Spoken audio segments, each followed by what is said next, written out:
Welcome to the ITSPmagazine podcast network, a modern, innovative multimedia platform, broadcasting ideas and connecting minds. Every company has a story to tell, from the small startup to the large enterprise, and everything in between. This is one of them. We hope you enjoy this brand story conversation.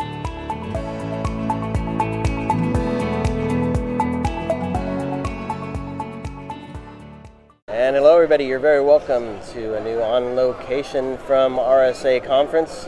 This is Sean Martin, where I get to talk with lots of cool people about cool innovations. This year's theme is the art of possible. And I think sometimes we forget what we're aiming for, which is to make business possible, not to enable security teams. The security is there to help enable the business. And what's a big driver of business? Data. Of course, our systems have changed and shifted and morphed over time. Data's stayed pretty consistent, and it's a very important part of what business relies upon. And Vishal Gupta, thank you for joining me today. We're going to talk about what it means to protect data in this new world of technology lives everywhere. Super easy. Everywhere than where we used to live 10 years ago. So, first few words about who you are, Vishal, and what you're up to. I'm one of the founders of Seclore, and the agenda is to make sure that security and collaboration don't become mutually exclusive goals. So they're not competing with each other, and that CISOs and security teams become popular within the organization. Perfect. Well said. That's it. We're done. All right. Now, in all seriousness, as we were talking earlier, the things have changed, right? Mm-hmm. Mobile phones are personal, the perimeters fading away, if not non-existent at this point. Yep. Stuff's moved to the cloud, stuff's moved back on-prem, yet still we rely heavily on our data. So paint a picture of kind of the state of the world now in terms of the technology stack and how businesses are operating, mm-hmm. and perhaps where things might be left a little exposed where they shouldn't be.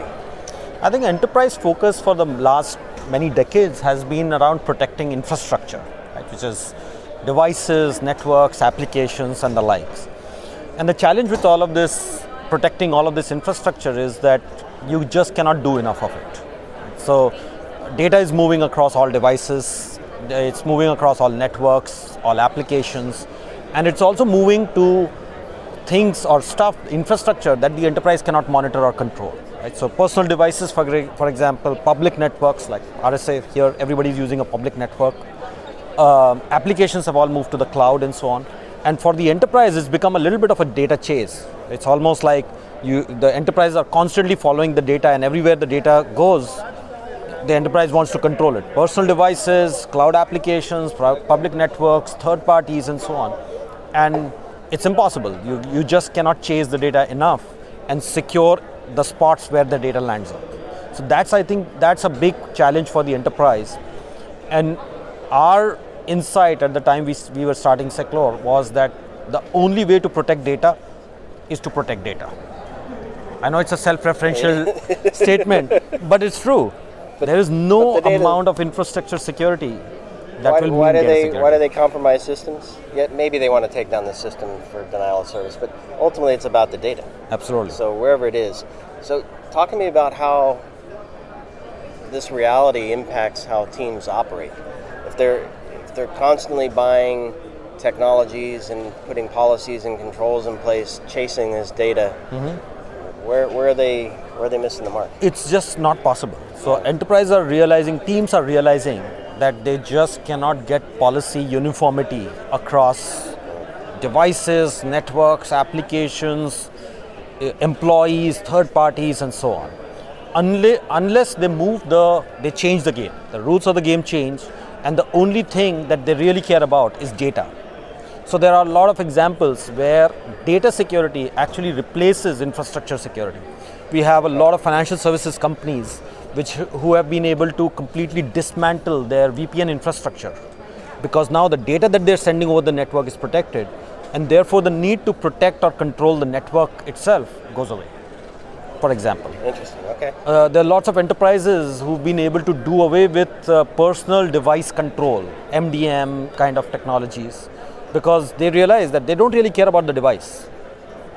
Right? They only care about the enterprise data going to that personal device.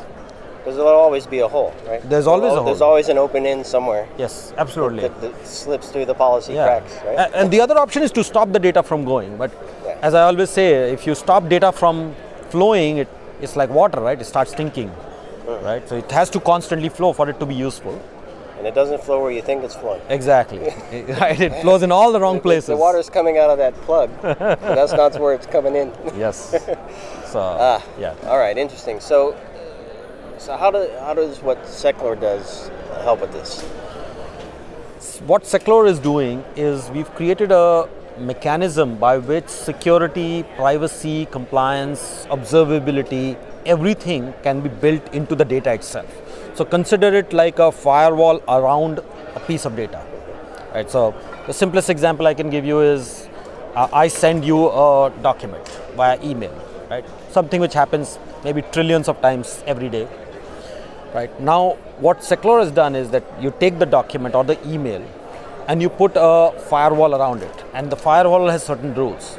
Who can access it? What can each of these people do with that document or email? How long can they continue to use it? From where can they use it? What is the purpose? And so on. So for example, I can send you a document and say, Sean can view and edit and respond back to me, but not forward and copy and print. Okay. And at the end of 3 days, I don't like you anymore. I do like you. Right. But, I hope so. But at the end of 3 days, if I don't like you, can like me, but not trust me. Zero trust. But at the end of 3 days, I can press a button and make all copies of the data vanish for you. Right. So the capability to make data collaboration or sharing reflect real world relationships. Like you can recall data back, you can stop data from being misused while continuing to encourage data being used. And making that distinction very clearly that if you respond back to me, that's good, but if you forward it to somebody else, that's bad. Right? That's the distinction between use and misuse. So how do teams kind of, because I see a few things here, and I want your view of how this happens. So I need to shift from infrastructure protection, and I need to shift to data protection. Right.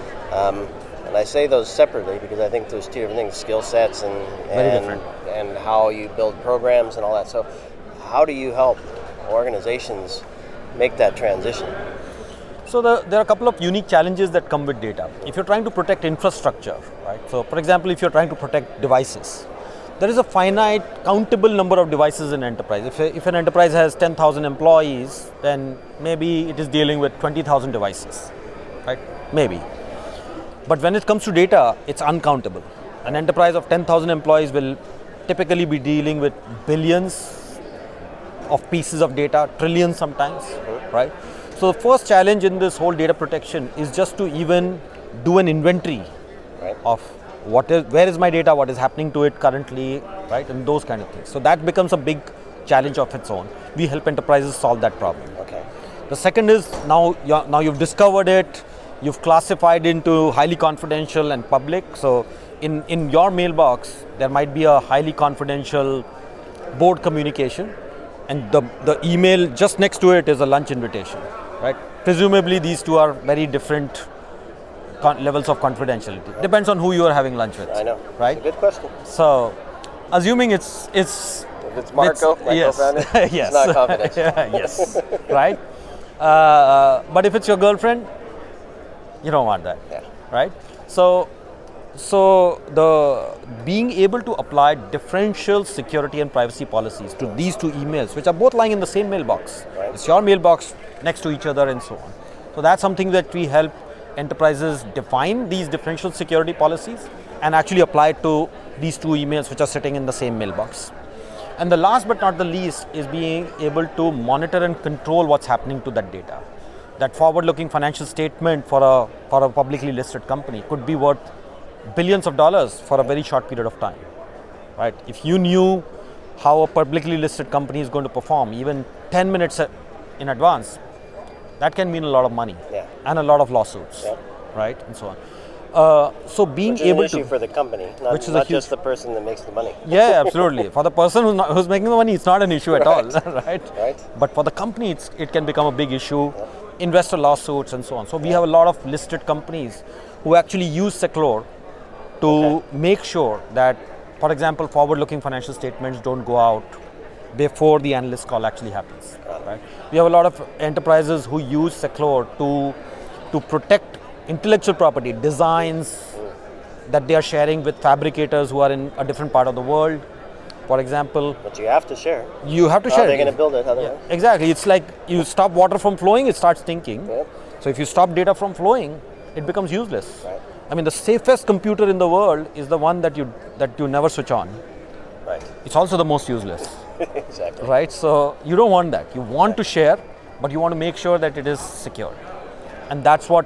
So that's what in the initial period I talked about security and collaboration being viewed as conflicting goals for enterprises. Right. Either I share or I don't share. Right? These are the two options. And we are creating a third option, which is share, but be able to control. Got it. Perfect. Which makes these two mutually conflicting goals be achievable together. Sounds like a dream to me. So what's the first step? Because I think you mentioned the inventory and kind of getting a sense or a picture of what's there, how it's being accessed and used and shared perhaps even. And then you switch on the controls. Right. Talk to me about some of the first steps. So the first step is usually that we focus only on large enterprises as a company. Okay. So our kind of worldview is restricted to large enterprises.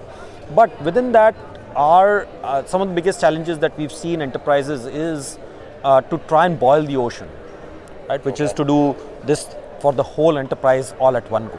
And that's almost a surefire way to disaster. So what we encourage enterprises is to establish specific use cases, maybe one or two, maybe board communication could be a confidential, right? Intellectual property, compliance around privacy, right, and so on. These are usually the most common use cases, and our strategy is always to encourage enterprises to budget for early quick wins, right?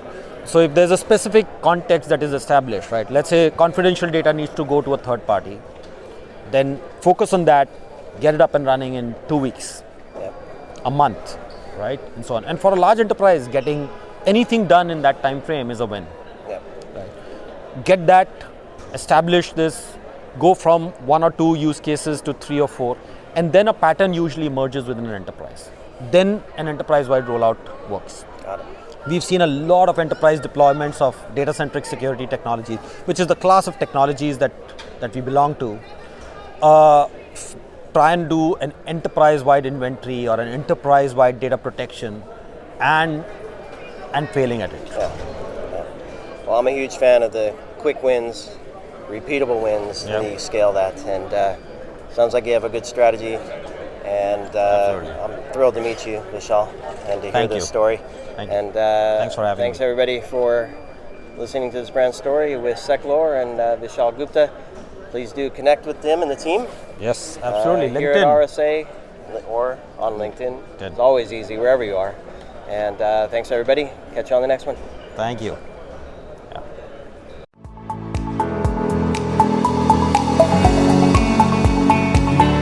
We hope you enjoyed this episode and that you will come back for more brand stories on ITSP Magazine. If you want to share your company's brand story, go to ITSPmagazine.com and explore our advertising options to learn more. Remember to share this podcast with your friends, family, and colleagues, and stay tuned for more brand stories as we continue our journey toward redefining cybersecurity, technology, and society.